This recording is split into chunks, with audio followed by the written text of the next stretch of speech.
প্রতিদিনের গৃহস্থালির বর্জ্য আবর্জনাকে কাঁচামাল হিসেবে ব্যবহার করে বায়োগ্যাস ও জৈব সার উৎপাদন প্রকল্প সফলতা পেয়েছে গাইবান্ধায়। গাইবান্ধা জেলা সংবাদ প্রতিনিধি আব্দুর রহমান স্বপনের পাঠানো তথ্যচিত্র নিয়ে বিস্তারিত প্রতিবেদনে। গাইবান্ধা পৌরসভার পশু হাসপাতাল সড়কের আলাই নদীর তীরে স্থাপিত বায়োগ্যাস প্লান্ট ও জৈব সার উৎপাদন প্রকল্পের আওতায় জেলার পৌরসভার 1300 বসত বাড়ির প্রতিদিনের গৃহস্থালী বর্জ্য সংগ্রহ ও তা থেকে বায়োগ্যাস উৎপাদন করা হচ্ছে। প্রাথমিকভাবে 30টি পরিবার এই গ্যাস সরবরাহ পাচ্ছে। জৈব সার উৎপাদন ও বায়োগ্যাস প্লান্ট একটি আরেকটি সম্পূরক হিসেবে কাজ করছে।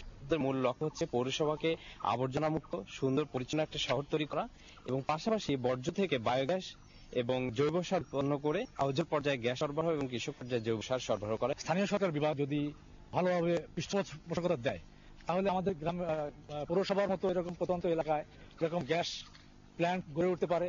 সংগৃহীত গৃহস্থালীর আবর্জনা ও বর্জ্য হতে দ্রুত পচনশীল বর্জ্য বায়োগ্যাস প্লান্টে ও বাছাইকৃত অন্যান্য বর্জ্যগুলি জৈব সার প্লান্টে নেওয়া হয়। একটি বৃহৎ হাইড্রোলিক চেম্বারে ওয়াটার রিসাইক্লিং প্রক্রিয়ায় ডাইজেস্টার চেম্বারে সঞ্চয় করা হয়। সেখান থেকে উৎপাদিত গ্যাস একটি কন্ট্রোল রুমের মাধ্যমে সঞ্চালিত করে পাইপলাইনের মাধ্যমে গ্রাহকদের রান্নাঘরে সরবরাহ করা হয়।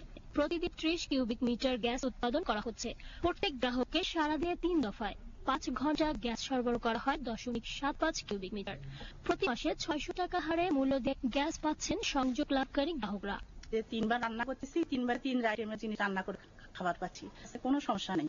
আমরা 30টি পরিবারকে গ্যাস সরবরাহ করছি এবং সেখান থেকে তারা প্রতিদিন এই রান্নার কাজ করছে। শুধু একার কেন, পৌরসভা সকল হাউস হোল্ডকে এর আওতায় আনা হোক। উচ্ছিষ্ট এই ময়লা আবর্জনা এটাকে আমরা সম্পদে রূপান্তরিত করতে পারবো বায়োগ্যাস উৎপাদনের মধ্য দিয়ে এবং সার উৎপাদনের মধ্য দিয়ে।